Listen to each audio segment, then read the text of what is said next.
This week I will be telling you the story of the Golden Duck, reading from a translation by Eva Schellberg Zerambina.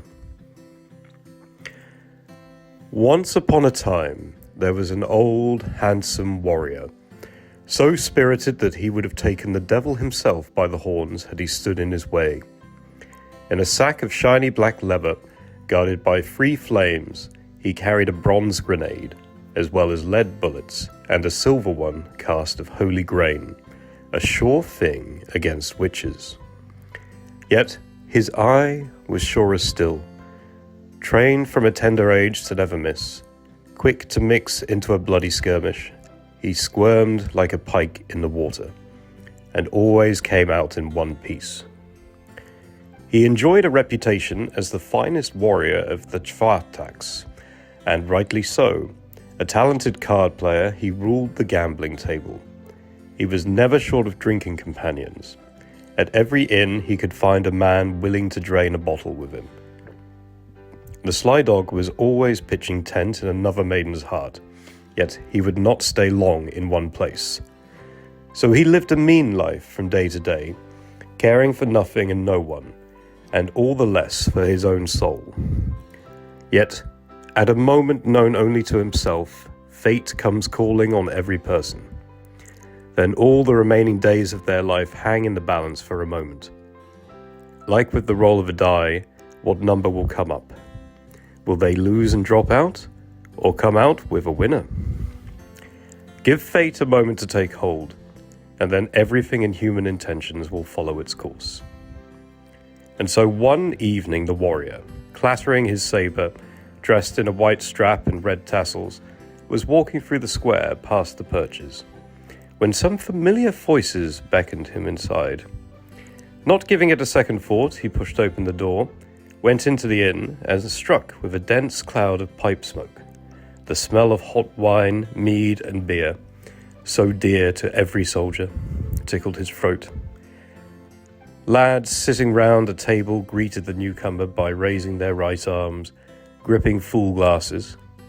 He saluted one and all and popped himself down, hastening to take a swig to catch up the others drinking. Since sunrise they had been drinking to a lad's entry into a guild. The alehouse was full of older hired hands, and there was plenty of guildsmen as well.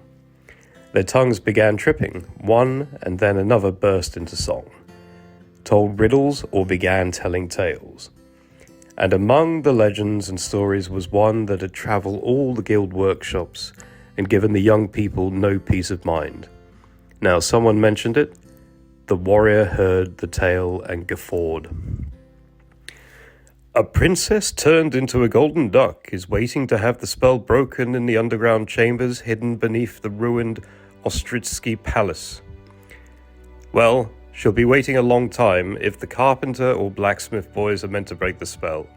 First, waging battle with the devil, those treasures they're meant to give the daredevil for breaking the spell will grow all mouldy before they find someone so brave from the old town. Easy to laugh, but to go to that forsaken building at night, climbing to the dungeon, and as if into the jaws of the devil and seek the golden duck, that's harder. One of the Czwartek lads countered. Pah! The warrior snorted from his nose. Depends who you're talking to. No sweat for me. I've heard someone tried before, but he didn't come out alive. Not a Czwartek, I'd wager, said the soldier, slapping his saber. Then you'll try? I'll try. You give your word? I give my word. Well, then see you tomorrow in this very inn. See you tomorrow. And he left, as jolly as if he was setting off for a ball. The night had fallen, emptying the squares and streets and covering them in a deep silence. In that nocturnal quiet, after the loud rhythmic stomping, you could hear a patrol of a dozen or so soldiers approaching, as it combed the alleys and visited the alehouses from which, despite the closed doors and shutters, the sounds of drunken revelry came spilling out. For a moment the warrior saw a prison cell flash before his eyes, but trusting his lucky star, he chose not to dart from the patrol like a hare, but walked straight ahead. Thus happily skirting the trap, the young devil left the old town without undue impediment. Here, past the walls, he cut through the swampy wet meadows, pulling his long legs from the mud like a stork, his grey pants wrapped in high canvas boots.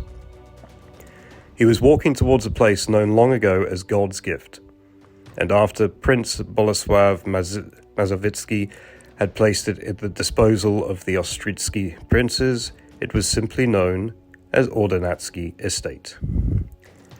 A building stood in the estate grounds according to local law. Its dungeons and caverns concealed the Golden Duck. The road was hard but not too long. The new moon, whose pale sickle slashed the dark sky, may not have scattered the darkness, yet it was a fine omen for the success of human endeavours. The warrior's eyes grew large with delight. He had reached the foot of the mighty walls from the sloping Tamka Street, which ran down deep as a gully, flanked by a swift, winding, gurgling stream that flowed into the nearby Vistula.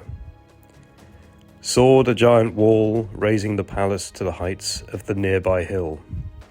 "A real fortress," cried the soldier, his heart lifting, but then came a chilling thought. "A fortress it is, but maybe the devil's?" His rakish expression faded from under his black felt helmet. But only for a moment. "The devil?" sneered the young man's soul. "We'll just see when it comes down to it who gets the best of whom." He fixed his sabre hanging on a sash, carefully loaded his pistol and soldier's habit. He took a hefty swig from his tin flask, and thus he set off for the attack. Cautiously and doggedly trailing the light that the wind deftly blew in from behind a pile of rubble, dappled with green, he reached the dungeon entrance. His hands slightly trembled, and his teeth gently chattered, but inside he was calm, and so without procrastination, he descended the chipped stone steps into the darkness, into the slippery throat of the dungeon. It was enough to frighten the boldest. Silence covered the narrow black walls under a low-hanging ceiling, smelling of mould and sawdust, and so dreadful in its decay that the heart thundered like a bell, and the blood flushing through the body of a living man rumbled like rapids.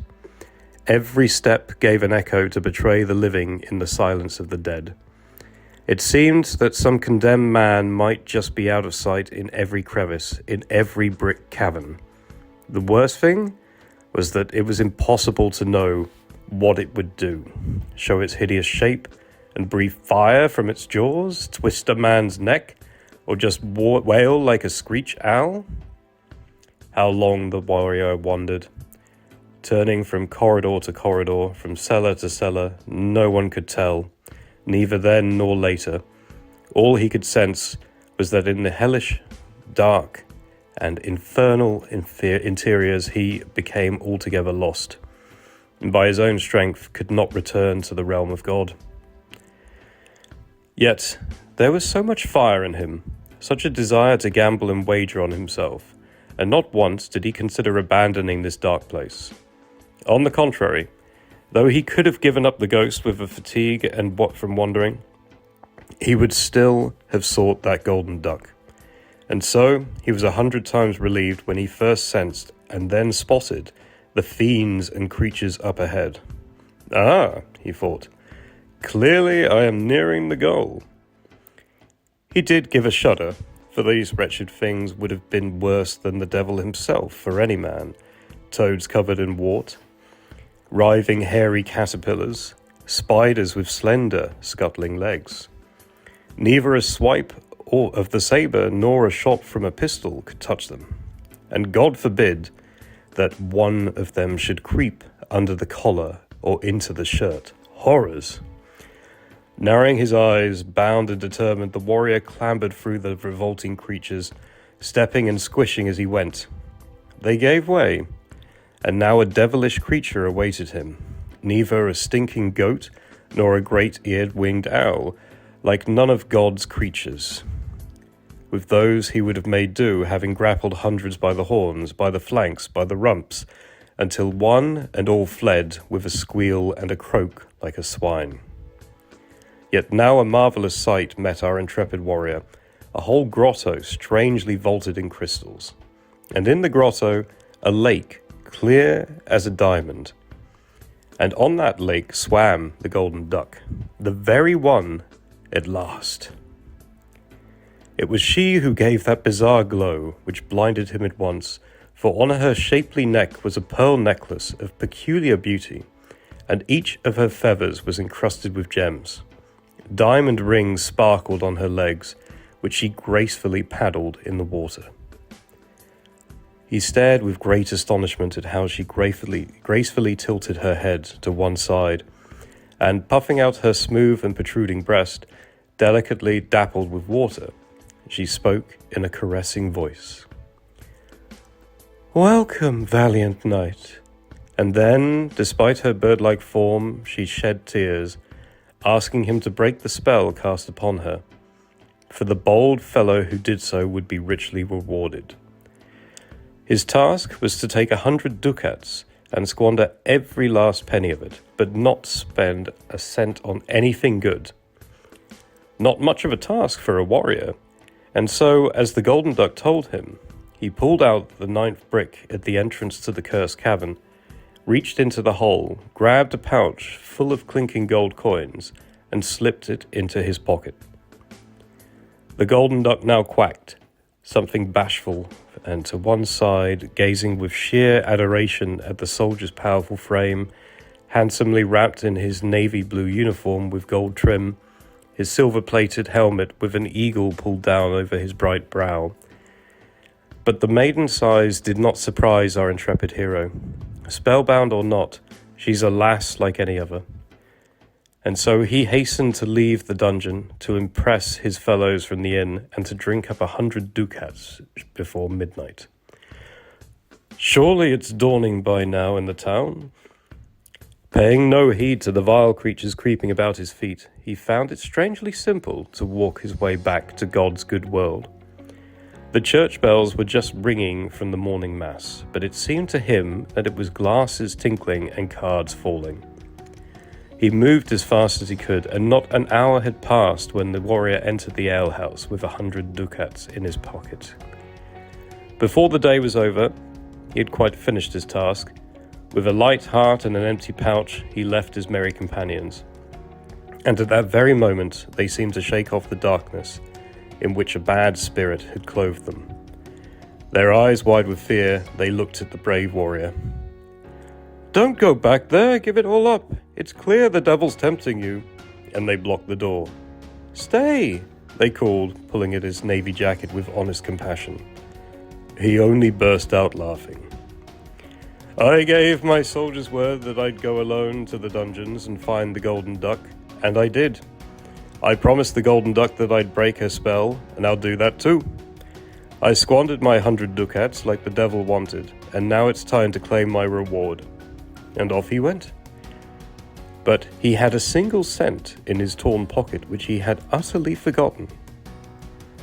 And on he went. He felt jolly and good, and had always been pleased with himself, and now more than ever. Drunk and fed, his lips still tingling with the kisses the smooth and busty lasses had given him at the alehouse, and his ears still ringing with the merry jingle of gold on the table, witty songs and the praises rained upon him by his flattering companions. Why should he care for anyone? Everyone should look out for themselves. As long as things went well, and oh, things were going well, and they were about to get even better. He was about to start whistling a jaunty tune when suddenly he stopped.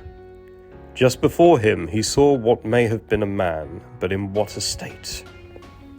An old blind man in rags, all withered like a sliver of wood, his hand stretched out, a beggar living off of human kindness. He too once had been healthy, young, and happy. The soldier's heart grew heavy. He began to shake, his chest sagged.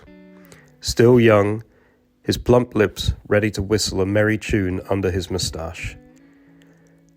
But here his hands began searching his pockets for a coin of their own bidding. Empty. Bah! His nimble fingers dashed across his belt, through his pockets, and there it is. A coin. That's it. No more. Well, so be it. And his heart quacked with a reminder. Spend not a cent on anything but merriment, or all will be forsaken. All? The princess turned into a golden duck, the treasure? The diamond-studded image of the crystal grotto in the dungeons of Ordonatsky Castle strangely faded in the warrior's memory. The piles of gold sealed into the walls glistened scarcely so much as tin as he looked at the dirt-stained face of the blind man, at his withered body, all stripped of male masculine and strength. He can do nothing for himself, the soldier shook himself. The poor creature lives off kindness of strangers. And he pressed his last coin into the beggar's hand, the remains of his 100 ducats. And the blind man never found out what the young soldier had given up for him. The coin was a coin. He spent it on a bun, which he ate. And the warrior? He never went back to the dungeon. He had no reason to. He knew he would be getting neither the golden duck nor the treasure. That's how it was. It was still daylight all around him. People were bustling about their business. No one was thinking of fairy tales. In the first church he came across the Holy Cross. The warrior knelt at the confessional. He made his confession. Yes, and yes, he said, I have sinned. God forgives sins, the confessor said softly. The devil tempts us, but you resisted for the love of God. It's not that, the soldier shook his head. You warded off selfishness, gave up riches to save your soul through mercy for your neighbor. That's not what I thought for a second, Father, confessed the soldier with shame. Didn't you give the beggar that coin? How could I not have? Mumbled the soldier with a smile. His heart and soul felt light. Resting his hand on his saber, he patiently awaited penance. So, this was the first of my Legends of Warsaw. I'm not sure if people who watch this channel value this content or consider this a waste of time to listen to. But I think it gives you a lovely bit of insight into the stories behind this great city. If you're interested in hearing other tales, I have a whole collection. Please let me know. And thank you very much for listening. Do zobaczenia.